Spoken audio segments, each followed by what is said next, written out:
యజమాని పట్ల విశ్వాసం చూపడంలో శునకాన్ని మించింది లేదంటారు.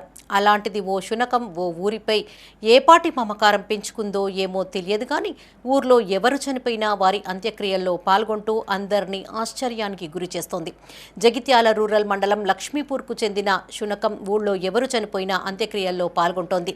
అంతిమ యాత్రలో భాగంగా శ్మశానం వరకు వెళ్లడం, దహన సంస్కారాల అనంతరం బంధువుల తరహాలోనే చెరువులో స్నానం చేయడం, ఇంటి వరకు రావడం దానికి అలవాటుగా మారింది. కర్మకాండలు నిర్వహించే సమయంలోనూ శ్మశానం వరకు వెళ్లి తంతు పూర్తి అయ్యేదాకా అక్కడే గడుపుతోందని గ్రామస్తులు చెప్తున్నారు. తొలుత శునకం ప్రవర్తించే తీరును ఎవరూ పట్టించుకోలేదు. కొన్ని నెలలుగా గ్రామంలో ఎవరు మృతి చెందిన శునకం ఇదే తరహాలో రియాక్ట్ అవ్వడం పట్ల పలువురు ఆశ్చర్యానికి గురి అవుతున్నారు. చిన్నప్పుడు ఈ కుక్కను దాదుకున్న పట్టుకుంటే గడ్డిలో ఇక పుట్టింది.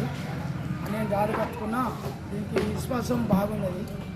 ఇక అయితే ఇక చచ్చిపోయిన వాళ్ళ దగ్గరికల్లా ఆ పోవుడు వాళ్ళ ఎంబడి పోవుడు, తానం చేసుడు, అచ్చుడు. వాళ్ళని చుట్టాలు అత్తుర్రో లేదో కానీ ఇది మాత్రం చుట్టాలు లేకపోతుంది. తానం చేసి మళ్ళీ వస్తుంది. లక్ష్మీపురం గ్రామంలో ఒక మూగ జంతువు అంటే కుక్క.